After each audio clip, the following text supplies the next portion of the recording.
기도하겠습니다. 사랑의 하나님 감사합니다. 오늘 하나님의 말씀을 선포할 때 오직 예수님의 말씀만 전하게 도와주십시오. 성경 말씀만 전하게 도와주십시오. 인간의 생각이나 인간의 이런 모든 이론들이 전파되지 아니하고 온전히 주님 말씀만 가지고 전파할 수 있도록 인도하여 주시옵소서. 성령님의 강권적인 은혜로 저희들을 붙들어주시고 축복하여 주시옵소서. 예수님 이름으로 기도합나이다. 아멘. 우리 다 인사하시겠습니다. 오직 예수님밖에 없습니다. 다시 한번 하겠습니다. 오직 예수님밖에 없습니다. 아멘. 아멘.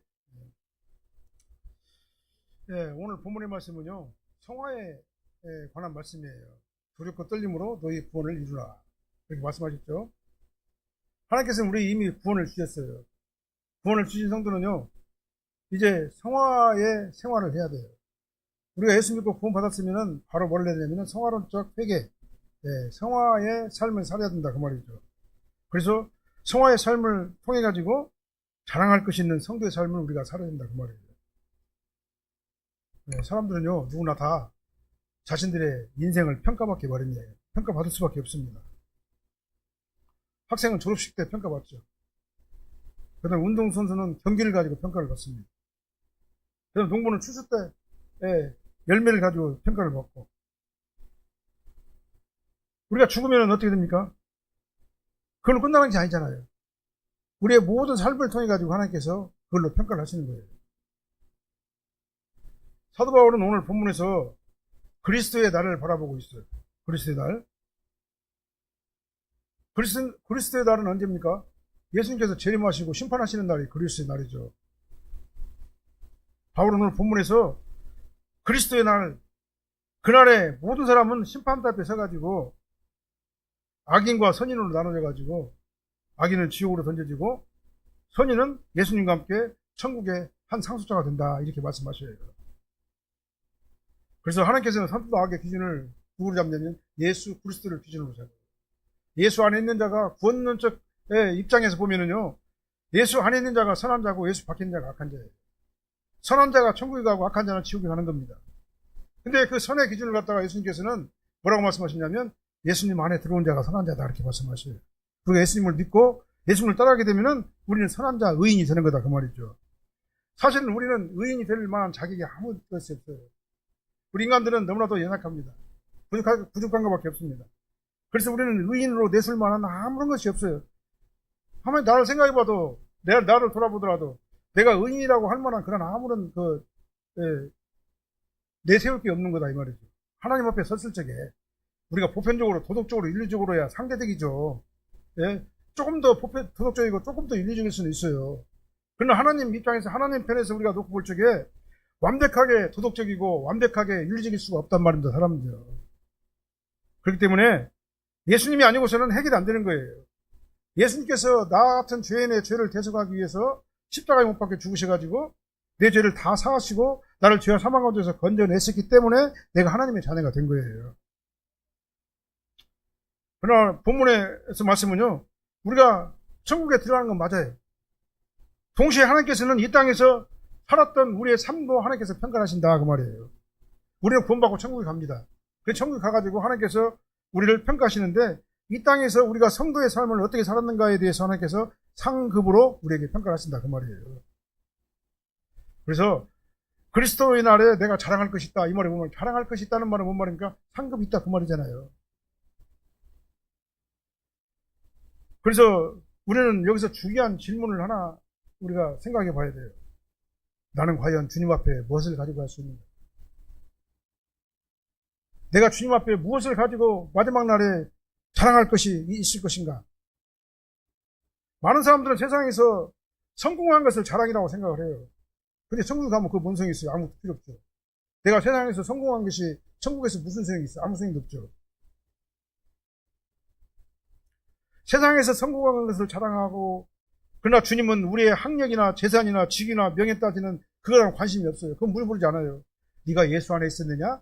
예수 밖에 있었느냐? 그것만 따진다 그 말이에요. 그래서 주님이 기뻐하시는 삶은요, 자랑할 것이 있는 성도의 삶은 뭐가 자랑할 것이 있는 성도의 삶이냐면은 원망과 시비를 버리는 삶, 오늘 본문의 주제입니다.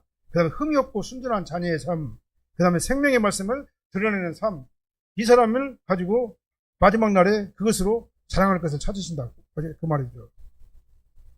그런데요, 이 세 가지는요, 사실은 우리 인간의 노력만 갖고는 안 돼요. 하나님께서 도와주셔야 돼요. 제가 계속 말씀드리죠. 우리 성화론적 회개나 성화의 모든 과정은요, 예? 물론 내가 하는 건 맞지만, 내가 하는 것 뿐만 아니라 하나님께서 도와주셔야 된다. 성령으로. 성령으로 기도할 마음도 주시고, 회개할 마음도 주시고, 그 다음에 바르게 살 수 있는 그 의지도 주시고, 정말 주님을 위해 가지고 내가 뭔가 희생하고 봉사할 수 있는 그런 마음도 주셔야지만이 내가 신앙생활도 제대로 할 수 있는 거다. 그 말이죠. 내 의지만 갖고는 한계가 있는 거예요. 그래서 우리는 어떻게 해야 됩니까? 주님께 도우심을 구해야 돼요. 주님, 나는 주님 앞에 신앙생활 잘하고 싶어요. 나는 정말 주님 보시기에 아름다운 신앙이 되고 싶어요. 정말 주님을 위해서 때 뭔가를 좀 하고 싶은데 주님께서 나에게 그런 마음도 주시고 어떻게 할 것인가 방법도 알려주시고 그렇게 할 수 있도록 나의 길을 인도해 주세요. 우리가 이것이 주님께서 도와주시는 것이 나와 같이 가야지만이 내가 마지막 날 하나님 앞에 서가지고 자랑할 것이 있게 된다. 그 말이에요. 우리는 반드시 언젠가는 하나님 앞에 서야 됩니다. 그리고 주님 앞에서 우리는 자랑할 것이 있어야 돼요. 그리고 주님께 우리가 어떤 칭찬을 드려야 되냐면은, 잘하였도다. 착하고 충성된 종아. 내가 지극히 적은 일에 충성했으니 더 큰 즐거움에 참여할지어다. 우리 인간은 이 땅에서 삶은 아무것도 아니에요. 사실은요. 잠깐입니다. 잠깐이에요. 인생 70, 80 잠깐이에요. 뒤돌아보면 그냥 금방 왔잖아요. 우리 어르신들 계시는데 여기 92살 되시는 우리 박하실 어르신도 계시잖아요. 아주 건강하게 지금도 사역을 잘하고 계시잖아요. 이게 우리 어르신에게 물어보더라도 뒤돌아보면 그냥 잠깐이에요. 그냥 잠깐이에요. 이게 얼마나 우리 인생이 험한가를 몰라요. 이 땅에서 삶이 전부라면 그렇다 그 말입니다. 그러나 우리 인생은 이 땅에서 삶이 전부가 아니라 영원한 세상이 있다 그 말이에요. 영원한 세상이. 그래서 우리는 그 영원한 세상에 들어갈 때 우리는 예수님 앞에서 자랑할 것이 있어가지고 상급을 받는 저와 이름들이 되어야 되지 않겠습니까?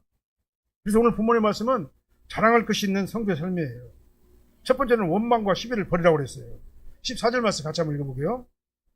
모든 일을 원망과 시비가 없게 하라. 아멘. 아주 매우 짧지만 아주 강력한 말씀이에요. 여기서 모든 일은 우리 신앙생활 뿐만이 아니에요. 내 가정생활, 부부생활, 그 다음에 사회생활, 직장생활, 예? 모든 것들을 다 포함하는 거예요. 모든 일은. 거기서 원망하지 말라고 그랬습니다. 원망과 시비가 없게 하지 말라고 그랬어요. 이 원망이라는 뭔 말이냐면요. 겉으로는 안 그런 척해요. 드러내지 않아요. 근데 막 뒤에 가가지고 막 뒷담화를 하는 겁니다. 불평하고 불만하고 막 뒤에 가가지고 겉으로 크게 드러나지 않는데 뒤에서 막 투덜거리고 막 궁신거리고 막 불평하는 그게 바로 오늘 본문에서 공기수모스라는 그런 원망이라는 그런 단어예요. 원어적 의미가 그렇다 그 말이에요. 네.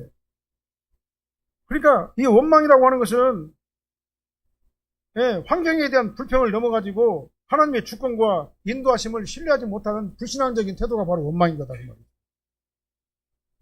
그 다음에 시비라는 단어는 뭔 말이냐면은 내 주장을 막 내세워요. 막 내가 옳다 얘기해요 무조건. 그리고 막 다퉈요. 내 의견을 갖다가 내 의견이 옳은 것이라고 주장을 하면서 틀려도 옳고 옳은 것이라고 주장하면서 막 다퉈요. 사람들하고 논쟁이에요. 그래서 자기 의견을 갖다 막 끝까지 관철시키려고 그래요. 이런 사람들에게 타협이란 것도 없고 조정이란 것도 없어요. 무조건 내 뜻대로 안 되면 그건 틀린 거예요. 이게 바로 시비예요. 시비. 이 단어들은요, 원망과 시비가 없게 하라. 이 말은 누가 생각납니까? 구약시대 때? 출애굽 당시에 이스라엘 백성들을 생각할 수가 있잖아요. 광야에서 하나님께서 출애굽을 시켜주시잖아요. 애굽에서 홍해바다를 건너가지고 막 구름기둥과 불기둥으로 막 그렇게 홍해바다를 건너가지고 큰 기적을 통해가지고 그들이 애굽에서 광야로 인도함을 받았잖아요. 그리고 광야에서 가다 보면은 광야가 사막 아닙니까? 막 낮에는 뜨겁고 저녁에는 추운 곳 아니에요. 그러니까 조금만 환경이 이상했으면 막 불평하는 거예요. 물이 없으면 물이 없다고 불평하고 먹을 것이 없다고 불평하고 그다음 덥다고 불평하고 춥다고 불평하고 가는 곳곳마다 모세와 하나님을 향해 가지고 막 불평과 시비를 하다 막 그런 거예요. 그래서 이런 백성들을 향해 가지고 하나님께서는 이렇게 말씀하셨어요. 출애굽기 16장 8절 말씀 한번 읽어볼게요. 한번 같이 읽게요. 이는 여호와께서 자기를 향하여 너희가 원망하는 그 말을 들으셨습니다. 우리가 누구냐? 너희 원망은 우리를 향하여 함이 아니요 여호와를 향하여 하는 일이다. 영적 리더자인 모세의 말을 갖다가 반항하고 시비하고 막 하나님을 갖다 원망하고 시비하는 그런 그 이스라엘 백성들에게 모세에게 한 그 원망이 바로 여호와 하나님께 한 원망이다라고 그렇게까지 얘기를 한 거예요. 그래서 백성들은 막 지도자 모세를 나무 위에다 올려놓고 막 사시나무 떴으면 흔드는 거예요. 막 조금만 어려운 것 있으면 막 떨어요. 막 떨어요. 막 시비하고 불평하고 원망을 해요. 자기 마음이 안 만들면, 그러니까 200만 명이 갔으면은요, 그 사람들이 다 원망하고 불평해봐봐요. 그 지도자가 어떻게 되겠어요? 그러니까 하나님께서 뭐라고 말씀하십니까? 모세에게 원망하는 것은 바로 나에게 원망하는 것이다. 라고까지 얘기를 한 거다. 그 말이에요. 그들은 홍해가 갈라지는 기적을 체험했죠. 홍해가 갈라진 것은 우리 인간의 이성적인 상식으로, 과학적인 논리로 됩니까? 안 되잖아요. 근데 하나님께서 그렇게 하셨잖아요. 이걸 보면 하나님의 주권적 은혜로, 비상적인 은혜로 하나님께서 그렇게 해주셨잖아요. 그 다음에 매일 만나를 줄 수가 있어요? 만나가 매일 막 떨어져가지고 막 아침에 가면은 만나를 수확했잖아요. 그게 가능합니까? 우리 인간의 이성적으로는 불가능하잖아요.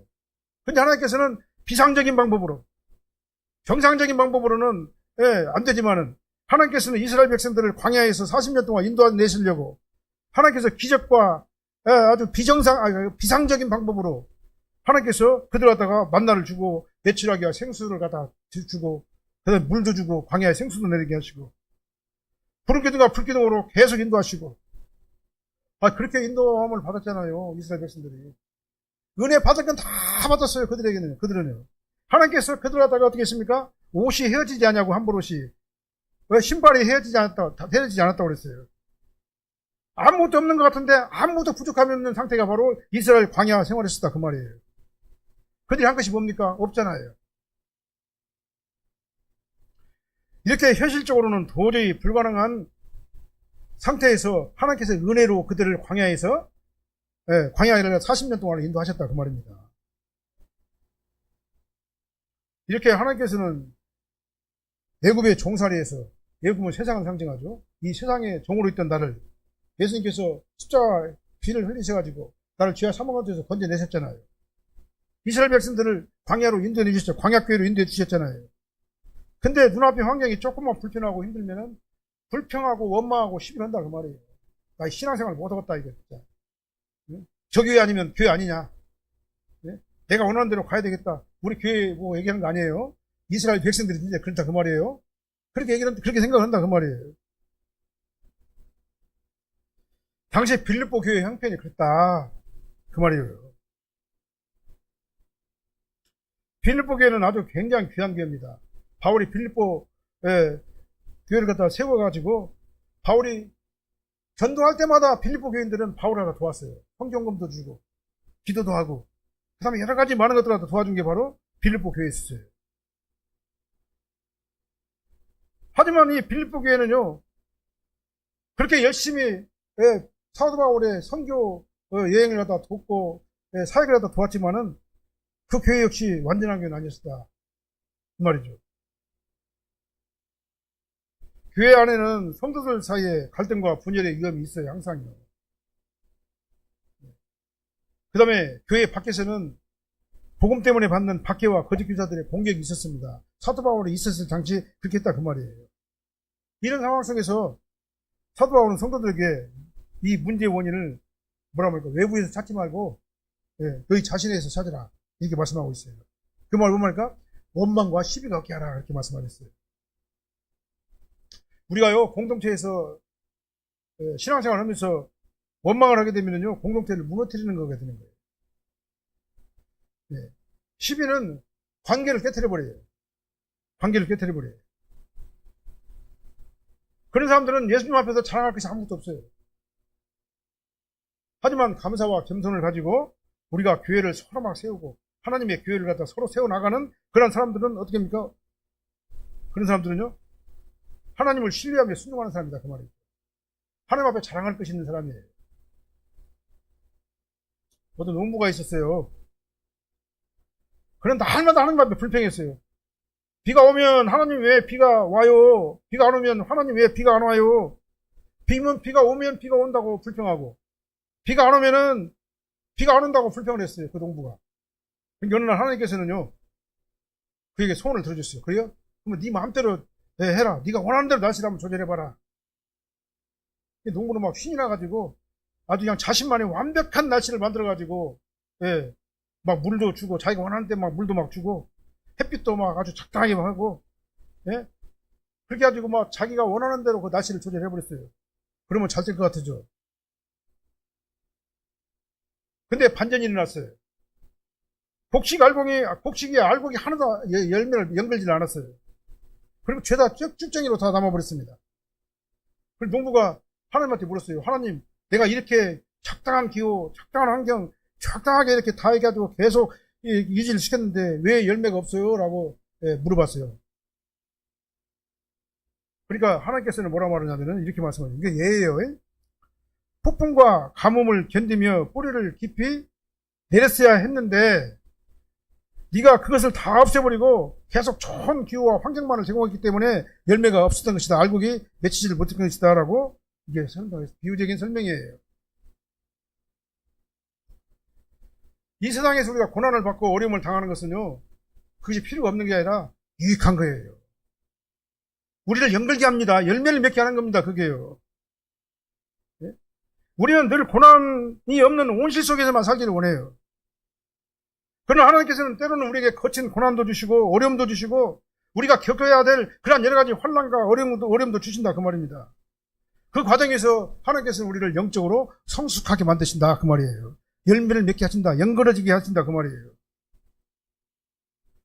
우리가 어려운 일 당할 때 우리가 불평하고 원망하고 시비하기보다 하나님께서 이 일을 통해 가지고 나에게 얼마나 더 큰 축복을 주실 것인가, 여기에 관심을 가지시길 바랍니다. 나를 얼마나 더 큰 일꾼으로 나를 삼으시려고 나에게 이런 고난을 주셨는가. 그래서 우리는 이렇게 생각해야 돼요. 하나님께서 이 일 또한 나에게 나를 갖다 선하게 사용하시기 위한 그런 도구로서 나에게 이 환경을 주셨다라고 우리는 그렇게 생각을 해야 되는 거예요. 그렇게 믿어야 되는 겁니다. 이 사람이 바로 주님 앞에 자랑할 것이 있는 사람 아니겠습니까? 그렇게 되시기를 예수님으로 축원합니다. 그 다음에 오늘 본문에 보면은요, 흠없고 순진한 자녀의 삶을 살라고 그랬어요. 15절 말씀 같이 한번 읽어보게요. 이는 너희가 흠이 없고 순진하여 어그러지고 거스르는 세대 가운데서 하나님의 흠없는 자녀로 세상에서 그들 가운데 빛들로 나타내며. 우리가 왜 원망과 시비를 단호하게 버려야 되는가? 우리가 신앙인으로서 그 이유의 그 궁극적인 이유라도 설명하는데요, 그건 바로 흠없고 순진한 자녀의 삶을 살기 위해서 그런다라고 오늘 말씀하고 있어요. 자, 흠이 없다는 말은 뭔 말이냐면은 도덕적으로 영적으로 비난받을 것이 없는 깨끗한 상태, 이게 바로 흠이 없는 상태예요. 흠이 없다는 얘기는. 근데 우리는 흠이 다 있잖아요. 근데 그 흠을 누가 다 가르치셨어요? 예수께서 십자가의 보혈로 우리의 모든 흠을 다 도말시켜버렸다. 그 말이죠. 그러니까 우리가 예수님 안에 들어가야 되는 거예요. 그 다음에 순진하다는 것은 무엇입니까? 불순물이 전혀 섞이지 않은 아주 순수하고 오염되지 않은 영적 상태. 이게 바로 뭐냐면은 순수한 거예요. 순진한 거예요. 그리고 우리가 흠이 없고 순진하려면 우리 자신의 힘으로 됩니까? 안 됩니까? 안 돼요. 그럼 어떻게 해야 돼요? 예수의 영으로, 예수님의 보혈의 피로 씻음을 받고 내가 의롭다함을 받아야지만이 내가 흠없고 순진한 사람이 되는 거예요. 우리 인간의 노력은 안 되는 거예요. 하나님께 도와주셔야 되는 거예요. 이거는요. 그래서 우리는 예수 그리스도를 믿는 하나님의 자녀는 이미 흠없고 순진한 자가 됐어요. 그러면 어떻게 되면 그것이요? 그러면 그것이 내 삶 가운데서 입증이 돼야 된다. 그 말이죠. 그래서 행함과 믿음은요, 동전의 양면이에요. 믿음이 있다고 그러면서 행함이 없는 것은 그 믿음을 입증하지 못하는 거예요. 그 다음에 행함만 있고 믿음이 없는 것은 그것은 구원받지 못하는 행함이에요. 그렇기 때문에 행함과 믿음은 딱 붙어 있어요. 믿음이 있으면 행함이 있고, 행함이 없는 믿음은 구원이 없는 행함이고, 그렇게 되는 거예요. 그래서 우리는 행함과 믿음과 행함, 이것이 같이 유기적으로 연합돼가지고 우리가 신앙생활을 해야 된다. 나는 믿음 있다고 하면서 신앙생활 아주 그냥 자기 마음대로 하는 사람들이 있어요. 교회 나가고 싶으면 나가고, 쉬고 싶으면 쉬고, 그냥 자기 마음대로 신앙생활 하는 사람들이 있어요. 근데 하나님께서는 그걸 원하지 않으세요. 믿음과 행함은 동년의 양면과 같다. 네. 이 세상이 아무리 거칠게 어그러지고 거스를지라도 예수님의 피로 새 언약 백성된 우리는요, 그 언약 안에서 우리가 흠없고 순전한 자가 된 거예요. 그래서 그렇게 살아가야 되는 것입니다. 그래서 이 어그러진 세상의 가장 대표적인 특징이 뭡니까? 원망과 시비잖아요. 아까 말씀드린 대로 원망과 시비예요. 네. 그래서 세상은 언제나 자기 이익과 자기 권리만을 먼저 챙기려고 하기 때문에 늘 어떻게 해요? 세상에 딱 나가보면요, 자기 걸 갖다 막 챙기려고 하다 보니까 원망하고 불만하고 그 다음 시비를 걸고, 그래서 예, 그런 그 상태가 되는 거죠. 그런데 하나님의 자녀는 그렇지 않습니다. 의의 옷을 입고 어렵다 칭함을 받은 하나님의 백성들은 그렇지 않아요. 세상의 흐름을 거슬러서 간다 그 말이죠. 세상 사람들은 그렇게 가기를 원하지만 우리는 세상의 조류에 엮을려야 되고 하나님을 바라보고 간다 그 말입니다. 많은 사람들은 세상을 따라가는데 우리는 하나님을 따라가는 하나님의 백성이다 그 말이에요. 그래서 우리는 이 세상에서 세상을 따라가지 않냐고 하나님의 말씀을 따라가면서 우리의 삶으로 우리의 신앙을 증명을 해야 된다 그 말이에요. 이게 바로 성화람적 회개예요. 예, 바울은 빌립보 교회 성도들이 과거 광야의 이스라엘 백성들처럼 원망하고 시비하고 불평하고 불만하고 그걸로 넘어지지 않게 하시려고 그렇게 안 하기를 바랬죠. 그래서 내부적으로 우리에게 흠없고 순결한 자녀의 삶을 우리가 살아야 된다라고 말씀하고 있는 거예요. 그래서 공동체 안에서 치명적인 독소는 뭐냐? 원망과 시비인데, 원망과 시비가 없애야지 흠없고 순전한 삶을 사는데 다 이어지는 말씀인데요, 정말 그것 때문에 교회가 무너지게 된다 그 말이에요. 우리 사람의 혀가요 굉장히 무서워요. 혀로 찔른 그 상처는요 아물지도 않아요. 두고두고 생각이 나요 그게. 그래서 말과 감정으로 이 혀를 가지고 사람을 갖다 찔러가지고 상처를 내는 교회들은요, 세상에 흠을 남기게 돼요. 세상 사람은 저런 것들이 다 예수 믿어? 저게 무슨 교회야? 그렇게 생각한다 그 말이에요. 우리가 원망과 시비를 멈출 적에 비로소 우리가 하나님의 흠없는 자녀가 되는 겁니다. 그래서 하나님의 자녀는 우리는 하나님을 닮아야 되겠죠. 자녀는 아버지를 닮잖아요. 그래서 성경에서 말하는 이 두렵고 떨림으로 이미 주신 구원을 이루어 나가는 그 성화의 과정은요, 이건 관념이 아닌 겁니다. 아, 그렇게 해야지, 그렇지, 그렇게 해야 되지. 관념적으로만 생각하는 것이 아니라 우리 삶 속에서 이 성화의 흐름이 나타나야 된다 그 말이에요. 한 어린아이가 길을 걸었어요. 근데 엎어졌습니다. 길을 가다가 탁 넘어져 버렸어요. 근데 지나가던 동네 어른들이 그 아기를 딱 이렇게 세우면서 물어봤어요. 너 네 집 아들이냐? 물어봤어요. 아버지가 누구냐? 물어봤어요. 그러니까 제 아버지는 아무개입니다 라고 물어봤습니다. 근데 어른들은 고개를 끄덕이면서 뭐라고 말했습니까? 아, 네가 바로 그 정직하고 훌륭한 그 목사님 아들이구나, 그 장로님 아들이구나 라고 말을 했어요. 아이들의 행동과 정체성은요 아버지의 이름과 긴밀하게 연결되어 있는 거예요. 그 자녀를 보게 되면 그 아버지를 알 수가 있다 그 말이에요. 아버지를 보면 그 자녀도 알 수 있는 것이고. 그래서 세상은 성도 저와 이름들 갖다가 돋보기로 딱 삼아요. 돋보기로 딱 삼아가지고 뭘 보냐? 하나님을 봐요. 교회를 보고. 세상은 그러니까 나를 통해 가지고 저 사람은 예수 믿는 사람이지, 저 사람 목사야, 맞아. 저 사람은 행동을 보고 그 교회를 판단하게 되고 우리 하나님을 다 판단하게 되는 거예요. 그래서 우리 성도의 삶이 너무나 중요한 것이다 그 말이에요. 그래서 우리는 그 죄로 가득한 이 세상 속에서 성도로 살고 있어요. 하나님의 자녀로 살고 있습니다. 이 거짓과 탐욕, 그 다음에 시기와 원망이 가득한 이 세상에서 우리는 흠없고 순전한 자녀의 삶을 사는 성도의 삶을 살고 있어요. 이 정체성을 우리는 잊지 말아야 됩니다. 우리 세상의 흐름대로 따라갈 것이 아니라 세상의 영리에서 하나님을 바라보고 따라가는 조합들이 되어야 될 줄 믿습니다. 그렇게 된다면요, 때로는 우리가 손해를 보고 힘들고 부당한 어떤 그 대우를 받더라도 우리는 어떻게 됩니까? 정직을 선택해야 돼요. 직장에서도 마찬가지예요. 네. 딴 사람들은 다 이렇게 편법을 하고, 네, 속이고 그렇게 하더라도 우리 직장에서도 정직하게 해야 돼요. 말씀 안에서 정직하게. 그 다음 미움 대신 사랑을 선택을 해야 돼요. 그 다음에 원망 대신 감사를 선택해야 됩니다. 그 다음에 다툼 대신 우리가 피스메이커가 돼야 돼요. 화평을 선택을 해야 돼요. 그것이 바로 하나님의 자녀다운 그런 모습이 되는 거예요. 그래서 흠없고 순진한 자녀의 삶을 살게 되는 것이죠. 그렇게 살 적에 우리는 빛 가운데서, 이 세상 가운데서 빛의 자녀로 살아가게 되는 거다. 그 말이죠. 밤하늘에요. 밤이 깊으면 깊을수록 별은 더 반짝반짝 빛나잖아요. 밤이 깊으면 깊을수록 별은 막 더욱더 선명하게 막 반짝반짝 빛나잖아요. 성도들의 거룩한 삶은요, 죄악된 세상 가운데 죄악이 관영할수록 성도의 삶은 더 찬란하게 빛나게 될 것이다.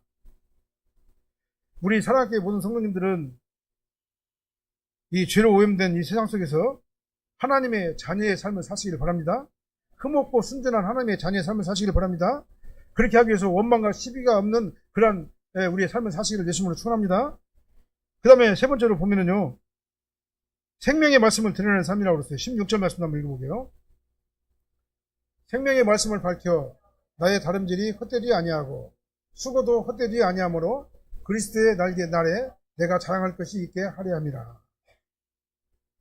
우리가 원망과 시비를 버리고 흠이 없고 순전한 자녀로 구별되어야 되는 그 이유가 뭐냐면, 성경은 한 걸음 더 나아가지고 말씀하고 있어요. 생명의 말씀을 밝혀 나의 다름질이 헛되지 아니하도록 한다. 나는 누구냐면 사도 바울이 얘기하는 겁니다. 너희들이 생명의 말씀을 밝혀 전도하고 너희들이 스스로 편지가 되고 그리스도의 편지가 되어가지고 너희들을 보는 사람들이 예수를 믿게 되면 내가 기쁠 것이다. 그 말이에요. 사도 바울이. 그 기쁨은 내 기쁨뿐만 아니라 우리 공동체의 기쁨이 되고 결과적으로 하나님의 기쁨이 된다. 그 말이에요. 여기서 생명의 말씀을 밝히라. 네? 이 말은 전도하라. 그 말이에요. 쉽게 얘기하면은. 그래서 흠없고 순전한 하나님의 자녀는 복음의 말씀을 삶의 중심에 굳게 붙잡고 이렇게 살아가야 할 뿐만 아니라 동시에 그 말씀을 세상에 등불처럼 확 비춰주는 나의 삶을 통해 가지고, 전도를 통해 가지고, 나의 그 그리스도인의 성도의 삶, 성도다운 삶을 통해 가지고 그들에게 전도자가 되어지라. 그 말입니다. 그래서 우리는 안 믿는 집에 식구들하고 우리는 날마다 싸우잖아요. 어떻게 안 싸우고 살 수가 있어요? 다 싸우고 살지. 네? 우리 목사 부부인 우리도 서로 마음 안 맞을 땐 싸우고 사는데, 네? 그렇잖아요? 싸우고 사는 게 정상이에요. 그렇다고 해가지고 우리는 어떻게 되면 우리 성도로서요? 우리는 정말 흠없고 순진한 그런 관계를 유지해야 된다. 그 말이에요. 저 사람들 안 믿는 사람이라는 걸 갖다가 책정을 해야 돼요. 저 사람들이 나를 보고, 이 상대방이 나를 보고 나의 행동을 보고 나도 예수 믿어야 되겠지라고 하는 그런 전도의 어떤 행위가 나를 통해서 나타나게 된다. 그 말입니다. 그렇게 하기 위해서는 우리가 어떻게 되겠어요? 내가 먼저 겸손하고, 내가 먼저 손해를 갖다 감수하고, 내가 먼저 피해를 보더라도 정말 이해하고 용납하는 그런 우리가 되어야 되지 않겠냐. 그 말이에요. 그래서 우리의 이 수고는요, 결코 헛되지 않습니다. 왜냐? 그리스도인 안에 자랑할 것이 있기 때문에 그래요. 우리가 지금 손해본다고 생각하지 마시기를 바랍니다. 내가 하는 여러 가지 일들은요, 내가 이 세상의 성도로서의 여러 가지 하는 일들은요, 나를 통해 가지고 예수 그리스도가 전달되게 되면 그것이 바로 자랑거리가 되고 상급이 되는 거예요. 예를 들어서 내가 이 땅에 살면서 누구 한 사람이라도 전도하고, 왜? 그 사람이 전도해가지고, 물론 전도를 한다고 해가지고 그 사람이 구원받는 건 아니지만, 하나님께서 선택해야지 받는 것이지만, 내가 그 도구가 되어준다고 하는 사실, 얼마나 아름다운 거냐, 그 말이죠.